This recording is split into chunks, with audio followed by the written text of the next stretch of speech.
Magandang araw mga kababayan. Araw po ngayon ng Miyerkules. Napakagandang balita po ang pag-uusapan natin ngayon. Ito po yung 83 ha.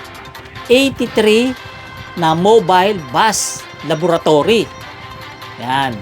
Ito yung mga bus na ginawang laboratory ng ating gobyerno. At ito ay 83 piraso at ipapamahagi na sa mga probinsya dito sa atin. So, ano yung nilalaman ng bus na to? Marami. Pwede ka na dyan magpa-laboratory ng dugo mo, ng ihi mo, ng blood sugar mo. Diba? Magpapacheck up ka ng mata pag lumalabo, pwede rin dyan. Basta lahat ng laboratory, pwede mong magawa dito sa mobile bus laboratory na to. Nakikita nyo naman dyan sa video, sa listahan, yung mga pwedeng ma-perform na laboratory dito sa bus na to. Ito po ay napakaganda kung tutuusin. Talagang nagpapasalamat yung mga Pilipino dito. Kasi tingnan nyo magkano magpa-laboratory ngayon. Ha? Yung sa blood sugar na lang, magkano? Mababa dyan, 4-5 ha? Mababa pa yun, 4-5. Magkano pagpa-check up ng mata? Di ba? Mahal.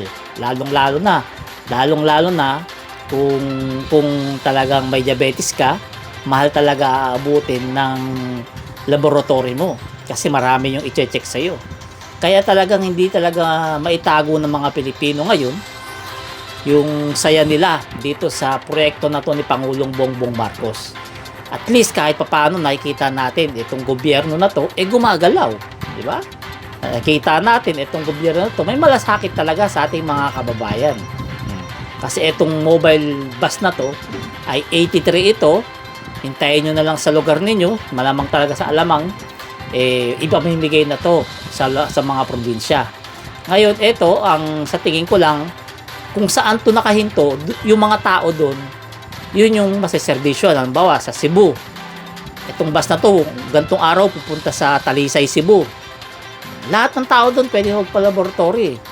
Kinabukasan, yung bus pupunta na naman sa Oslob, Cebu. So, yung mga taga-Oslob naman, yung pwede rin magpa-laboratory. Sa tingin ko, ganyan yung mangyayari dyan. Itong bus na to, iikot sa buong Pilipinas para maghatid ng serbisyo. At ang maganda pa dyan, pinaplano pa ng gobyernong ito magdagdag ng mas maraming bus para makater yung mas maraming probinsya dito sa ating bansa.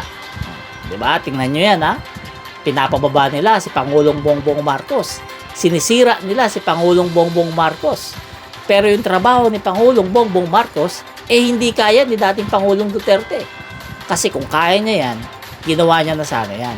O, di ba? So, hinay-hinay lang tayo. Huwag tayo magpapaniwala sa mga paninira kay President Bongbong Marcos. Kasi kung si President Bongbong Marcos bababa, ipapalit ay bobo. Gurado yung bobo.